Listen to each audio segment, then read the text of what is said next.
Welcome to my channel. Subscribe ಮಾಡಿ. ಇವತ್ತಿನ news ಬಗ್ಗೆ ತಿಳ್ಕೊಳ್ಳೋಣ. Human body part founded in ಕೊಟ್ಗೆರೆಯಲ್ಲಿ ಹ್ಯೂಮನ್ ಬಾಡಿ ಪಾರ್ಟ್ ಸಿಕ್ಕಿದೆ. ಇಂಡಿಗೋ ಫ್ಲೈಟ್ ತಿರ್ಗಾ ಬೆಳಗಾವಿಯಲ್ಲಿ ಕನೆಕ್ಟ್ ಐತೆ. ಡೆಲ್ಲಿ ಮತ್ತೆ ಬ್ಯಾಂಗ್ಳೂರ್ಗೆ. ಇನ್ನ ಚಿಕ್ಕಬಳ್ಳಾಪುರದಲ್ಲಿ ಒಬ್ಬ ವ್ಯಕ್ತಿ ಸುಸೈಡ್ ಮಾಡ್ಕೊಂಡು ಸತ್ತೋಗಿದ್ದಾರೆ. ಅದ್ರ ಮೇಲೆ ಬ್ಲೇಮ್ ಎಲ್ಲ ಸುಧಾಕರ್ ಅವ್ರ ಮೇಲೆ ಹೋಗಿದೆ. ಇನ್ನ ಮೂವಿಗಳ ಕತೆಗೆ ಬಂದ್ರೆ, ಸೋ ಫ್ರಮ್ ಸೋ ಅನ್ನೋ ಮೂವಿಗೆ ಗುಟ್ಟಾಗಿ ಬಂದಿದೆ.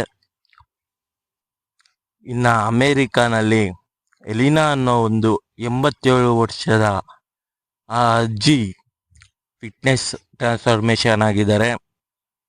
ಅವ್ರೀಗ ಜಂಪ್ ಕೂಡ ಮಾಡ್ಬೋದು, ಫುಲ್ ಫಿಟ್ ಆಗಿದ್ದಾರೆ ಅಂತ ಅವ್ರ ಟ್ರೈನರ್ ಹೇಳ್ತಿದ್ದಾರೆ. ಎಲಿನಾ ಅವರು ಅವ್ರ ಟ್ರೈನರ್ಗೆ ಫುಲ್ ಥ್ಯಾಂಕ್ಸ್ ಹೇಳ್ತಿದ್ದಾರೆ.